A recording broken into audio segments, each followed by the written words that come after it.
అంటే నేను ఏంటంటే యూట్యూబ్ నుంచి ఒకటి నేర్చుకున్నాను అనమాట. అది ఏంటంటే అంటే నేను స్టార్టింగ్ వీడియోస్ ఎప్పుడైతే స్టార్టింగ్ మొదలెట్టానో అప్పుడు అంటే ఈరోజు ఏం చెప్పాలి, ఈరోజు ఈ టాపిక్ మీద చెప్దాం, ఈ టాపిక్ మీద చెప్తాను అనుకుంటానా, ఈ టాపిక్ మీద చెప్పేసరికి ఎంత చెప్పినా అది 1 మినిట్ అవ్వదు. ఇక్కడ 1 మినిట్ అవ్వడానికి నేను ఎంత కష్టాలు పడిపోతున్నాను, ఇంకా ముందు ముందు ఎలాగ చేస్తాను అని అనుకునేవాడిని అనమాట వీడియోస్లో. అంటే వీడియోస్ చేసినప్పుడు అది ఇప్పుడు ఎలాగంటే ఇప్పుడు చాలా మారిపోయింది అనమాట. కంటిన్యూస్గా వీడియోస్ వదులుతున్నానా, కొద్దిగా ప్రాక్టీస్ అయిపోయి నాకు మాట్లాడడంలో. మనం మాట్లాడడంలో బయట కూడా కొద్దిగా బాగా మాట్లాడతాం అనుకోండి, తెలియని వాళ్ళతో తప్ప తెలిసిన వాళ్ళతో బాగా మాట్లాడతాం, తెలియని వాళ్ళతో అంత మాట్లాడడం.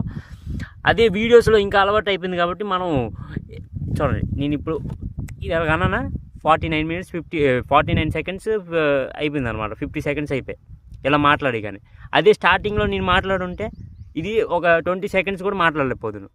ఇది ఒకటి నేర్చుకున్నాను అనమాట నేను యూట్యూబ్లో. అంటే కొద్దిగా మనం గట్టిగా మాట్లాడగలమని నేర్చుకున్నాను అనమాట. ప్రాక్టీస్ మేక్ మ్యాన్ పర్ఫెక్ట్ అంటారు చూడండి, అది నిజమే, నేను నమ్ముతా.